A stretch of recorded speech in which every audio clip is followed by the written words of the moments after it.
Good morning, guys. In this video, I'm going to go over everything that I can remember from my internship experience. So, I interned at Amazon last summer and now I'm working here full time. I just started in June and I watched a bunch of these types of videos before I started my internship. So, I thought it would be useful to go through everything I can remember from mine that might be of use and make a video about that. So, yeah. Let's get into it. So I applied for, the position software engineering intern. So I applied for it in, I think maybe December of 2024, which is kind of a little bit on the later side for applying to internships. But my junior year, I really didn't get a lot of interviews. I think I interviewed at Amazon and one other place, and I had the interview with the other place first, and I completely bombed it because I didn't prepare. I guess I wasn't expecting it to be that difficult. So it was a terrible experience, but it really motivated me for preparing for the next one, thankfully. Anyways, the first thing that you have to do is you have to do that assessment. And so it's LeetCode code type of questions, but like with an Amazon spin. And so after I passed that, I got an offer to do an interview, and that was in the end of April.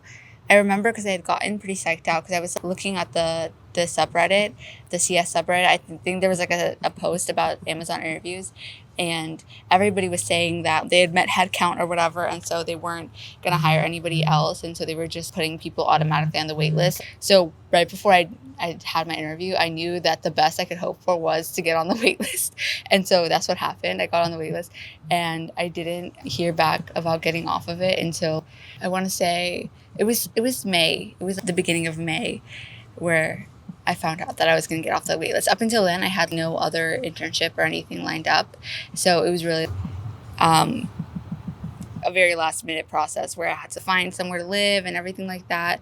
But I was so excited when I got it and so thankful because otherwise I would have had nothing else to do for the summer. So yeah. And then my actual start date for the internship was June 10th. And I ended, I want to say, I know I missed like a week or two of school. So it was like I ended around August 30th, I think. And yeah. So my manager first reached out to me maybe like 2 weeks or something before my start date. And he was really nice, and he set up a meeting for us to go over any questions I had or anything. And I just asked some basic stuff like, when should I be in the office? What is the tech stack? Questions like that. And then I guess like get to know you type questions too. And yeah, he was a really great manager. He was surprisingly only like 27. I don't know how old he is right now, but I don't know, late 20s, I guess. But I was surprised that there was a manager so young. Like my manager now is like a normal age for a manager. But yeah, last summer the team was all very young. Everybody was like 27 or younger. So that was interesting, an interesting experience. And it was also a situation where it was still hybrid. So I never really saw my manager or anyone from my team in the office. My manager would come at like 3 p.m. or something. And so I didn't really feel that much pressure to be in the office for like a certain number of hours a day. But also interns don't have badge reports. At least they didn't last summer. I don't know if that's changed. But yeah, you still probably have to just keep up with the culture of your team, whatever that is, and show up as often as they do at least. So yeah, half of the team sat in Bellevue in the bingo office and the other half sat in Tennessee. So I really didn't see the people on my team that much, but we had a lot of like virtual meetings because we had stand up every day at 10 a.m. And so I ended up meeting everybody on the team that first day. Right after I got my badge, I went upstairs and my manager introduced himself to me in person, and then everybody was already kind of in the middle of stand-up. So I introduced myself to the team, and, it was like a quick meeting. It was a meeting they were already having, and it was just like 5 minutes of me introducing and them introducing themselves. And then, yeah, after that, I had some like technical difficulties with my laptop, so I went to IT or something like that. But anyways, it was like a pretty smooth first day. You just kind of do like, you have to follow your Embark plan, and your Embark plan's like really good because it keeps you on track and you don't really ever have to wonder what you're supposed to be doing because everything is like really well like planned out. And I know with my internship plan, thankfully I didn't have to do a design doc, but which I don't know, maybe it would have been a good thing for me to do design docs so that I could do one for the first time in more of a practice setting. But I didn't have to do that. So my mentor had kind of planned out everything that I would work on in this one like quip document. And yeah, we went over that together, and it started out with like really basic assignments. Well, first I had to do the stuff in the Embark plan, which was like setting up my laptop environment and everything like that, and also doing a couple of trainings that usually everybody has to do a couple of those whenever they first start at Amazon. So after I finished those, I went on to what my team had like specifically prepared for me, and that was what was in the quip. And so it started off with really basic assignments, like just adding like an enum to a file or something. And that was like the first thing, just so that I could get a process for like how the code review process works and everything like that. And so that was really nice. I appreciated that it was like kind of like exponential like progress, but it started off like really small so that I wasn't overwhelmed with anything. Okay, so I had to move because it was just way too hot up there. Moving on, I feel like the best place to live if your internship is in Seattle is probably New District, because that's where the University of Washington is. And so there's a lot of people who are looking to sublet their apartments right in the same exact window as most of the internships are. And then probably same thing goes for like any other city you're having an internship. You usually want to look at like Facebook groups of the local university and stuff to find a place to live for the next few months. Otherwise, you're going to be like trying to find like random Airbnbs that are lining up exactly with the period that you need and everything. So that's what I did. In terms of onboarding, interns usually get assigned a onboarding buddy and a mentor. For me, my mentor was the one that was like more hands-on. Like he would basically call me like every single day in the beginning to kind of teach me things and establish what I needed to do for the day. And obviously, like as he got busier and as I got busier with what I was supposed to be doing, we didn't really meet as often as that, but it was pretty helpful in just kind of like establishing everything I needed to know. And it would be like quick, like little check-in meetings, like 5 minutes in the beginning of the day. And then just like, do you have any questions? If not, then I would kind of go on about what I was doing. And that was also helpful because he was working remotely. Like, so I never really met him in person. So it was nice to have that FaceTime. But yeah, I know every team is different. Like my onboarding buddy this summer has been more hands off. Like I only kind of meet with him as needed. Like if I'm trying to debug something, then I'll ask him and he'll, take time out of his day and he'll like help me work through whatever problem I'm facing. But we don't really have like a standing meeting. I do have a standing meeting with my manager now, so that's nice. And last summer I did have a standing meeting with my manager as well, and it was about once a week. So on the first day, you probably will meet your onboarding buddy and your mentor. And for me, my onboarding buddy was more like kind of like casual, hands off. Like I also did ask him for help when I needed things, but it was more so like maybe like once every couple of weeks. And I would probably usually only ask if my mentor was actually busy at the time, which I don't know. I guess it was just because I had already established asking him for help. So that's what my fallback was. But you can usually feel safe to ask like anybody on the team for help with something. And what helps with that is on your Embark plan, you're supposed to meet with a set amount of people. Like usually your manager will recommend like certain people to meet. And on that list is usually going to be your skip manager and like key members of the team. And honestly, it's a good thing to meet everybody on the team if you can. Just like a quick like 10-minute introduction, because then it gets you out of the way and then you can just like focus on it. Just like gets like the breaking the ice out of the way. But I didn't do that, which is why I'm saying that you should do that because I ended up only meeting some of the people on my team. Like obviously I listened to them and stand up and stuff, but the first time I had a conversation with one person on my team last summer was when we had a team lunch at the end of the whole summer. And there was only one team lunch the whole summer. So I also think I recommend to ask your manager to set up a team lunch would be really useful. Usually teams have that anyways, but sometimes it might not like line up with the schedule that you're going to be at the internship for. So obviously you can't like control that, but you can just like say, oh, it'd be nice to like have a team lunch soon. And then if they haven't had one in a while, it would be a good excuse to kind of meet everybody and break the ice, like I said. What else? Yeah. Having an Embark plan is really useful in my opinion because it kind of lays out everything that you need to do and the order in which to do them and roughly how long everything will take. And so it helps make sure that you're staying on track.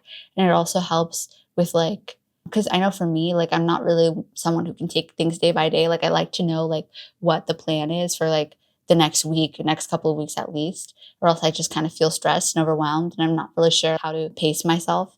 So that's really helpful. I guess to speak briefly about the tech stack.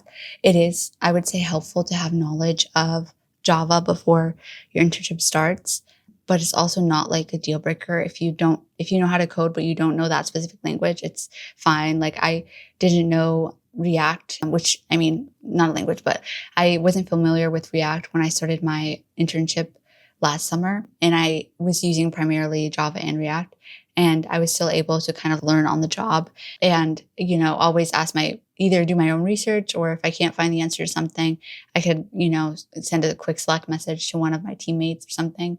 But usually I was able to find and figure things out like on the job, especially because Amazon has its own internal like ChatGPT called Amazon Q. So if you don't know something about the code base, you can just kind of ask it to explain it to you. And that will help kind of jumpstart your understanding, especially if you're not familiar with that language. But yeah, most teams at Amazon, I think, use Java to an extent.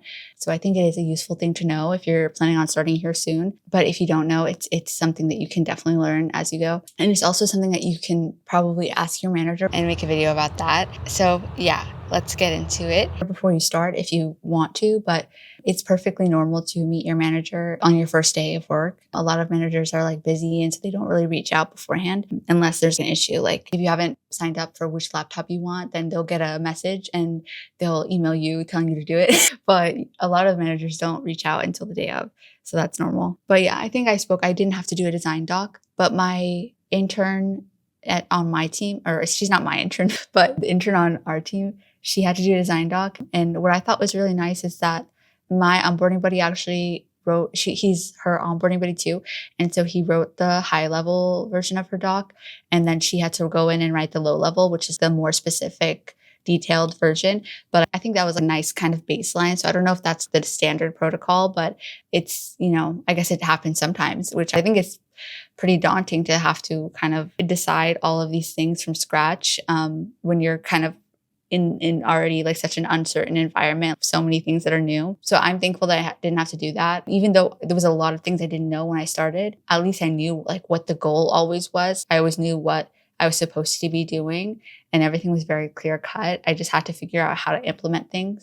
So mine was, I guess, different in that way. Okay, so I think it's definitely to get the most out of it. Like I said, I would definitely do the thing about trying to have a team lunch. And also another thing I did was every morning before stand-up, I would write down what I was going to say in stand-up. And that also helped because I'm a very nervous person. So then I wouldn't forget what I was supposed to say.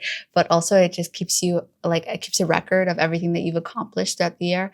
And then that way, when you're going to like update your resume, like you remember what it is you did all summer. And also like, I guess down the line, if you're ever looking for a promotion or something, it's also helpful to just get into practice of documenting the work you do. So I think that's a good tip. Another kind of random tip, I think one of my favorite memories from the summer was kayaking. I had never been kayaking in my life before coming to Seattle, but last summer I did it like 3 times, and it was all like on South Lake Union, which is a lake that's right in front of the Amazon offices. So I would recommend doing that maybe with some other interns or something like that, because it's really cute, and you can see like the Space Needle while you're kayaking and everything.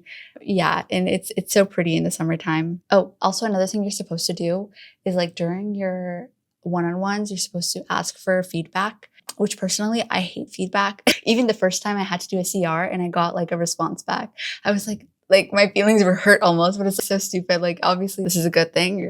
You're supposed to learn, and it's a good thing that people are telling you what you can improve on and everything like that. And it's like not personal, but I'm just like so sensitive. But yeah, when you're having your one-on-ones with your manager and stuff, it's a good thing to check in and ask feedback. And sometimes my manager, I remember one time I asked for feedback because I was like, this is what I'm supposed to do. And I think he just kind of gave me like generic talking points. He was like, dive deep and be independent or something. And so I got in my head, I was like, did my mentor say that I wasn't independent enough? And now because he was trash talking me, now I have to be more of it. And no, but I think it's a good thing to have feedback. And yeah. And you shouldn't get into your head about it. Sometimes they'll probably just give you generic leadership principles to work on, but sometimes it'll be like specific things that you can do that will help your chances, maybe at a return offer, I don't know.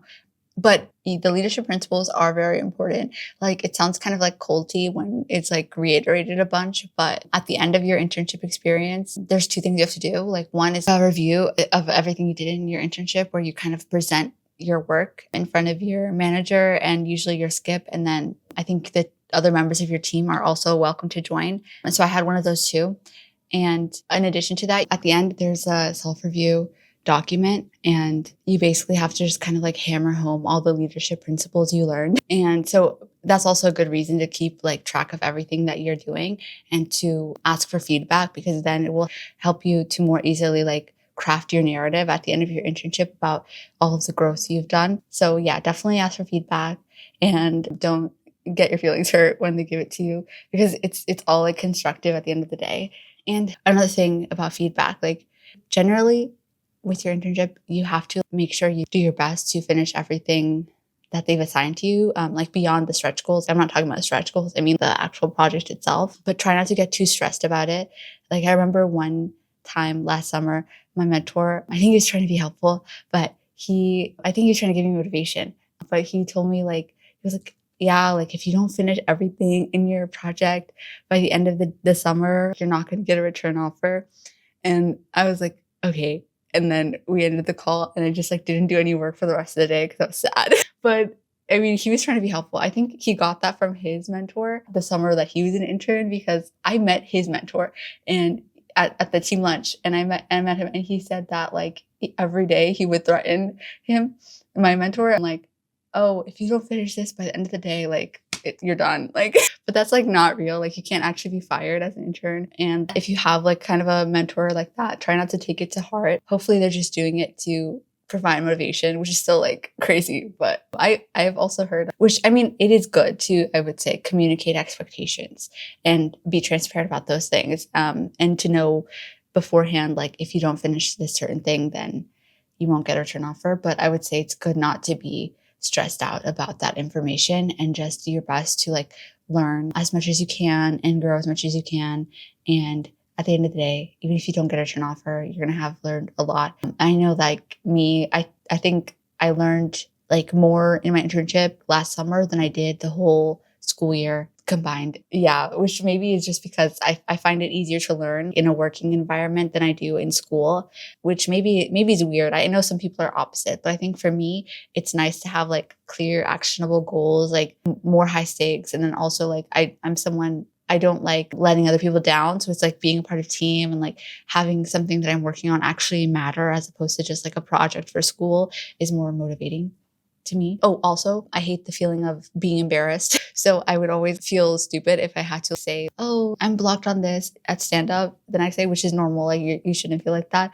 But I think that also helped motivate me to make sure I was working efficiently, because I didn't want to have to say that I was stuck on something the next day, which is maybe the point of it. One other silly thing. Well, I feel like, you know, people say there's no such thing as stupid questions, but, you know, there kind of is. But people are, for one, I guess, expecting you to ask stupid questions as an intern. So that's a good thing. And then also the only thing that's like a stupid question is that it's something that you could easily find out the answer to on your own, because Amazon does have a lot of internal documentation where you can find answers to things. So that's the first step. And then if you can't figure it out based off of that, and you've given it a good amount of effort, don't spend days stuck on something. That's the thing. You have to know when to, and that'll take time, but you have to know when to try to figure things out on your own and when to just ask a quick question and get some direction. And, you know, 5 minutes, like that can really make the difference between you wasting another day of your internship trying to figure out a problem. So I would say finding that balance as early as possible of like when to ask a question would be really useful. And then I guess to learn more Git commands, because by the time I was starting my internship, I had obviously used GitHub for projects at school, but I only really had to use git add, git push, and commit. So I kept finding myself last summer dealing with like merge conflicts and stuff because I wasn't doing things in the right order. And it was really stupid. Like I would have to call my mentor and it was a mess. And I did that like probably like 3 times. So I would say maybe watch a YouTube video on that and learn more Git commands and just keep a track record as you go of that, but also just any useful commands that you're using that you might have to use again in the future. Oh, and then finding out I had a return offer. I didn't actually know that until I want to say well into the next year. I think October or November of 2024 is when I found out. So, you know, And it could be later than that too. I think I got an email first that was kind of like an almost waitlisty type email. Like it was like, oh, like we'll let you know if we have head count. Like that was the type of thing. So yeah, when they're coming to a decision about a return offer, your manager and skip manager and everything take into account the self-review doc and the presentation.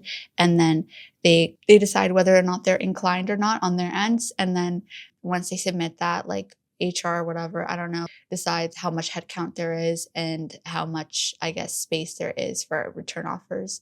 And then even if there's not headcount on your specific team, you can still be placed on a different team.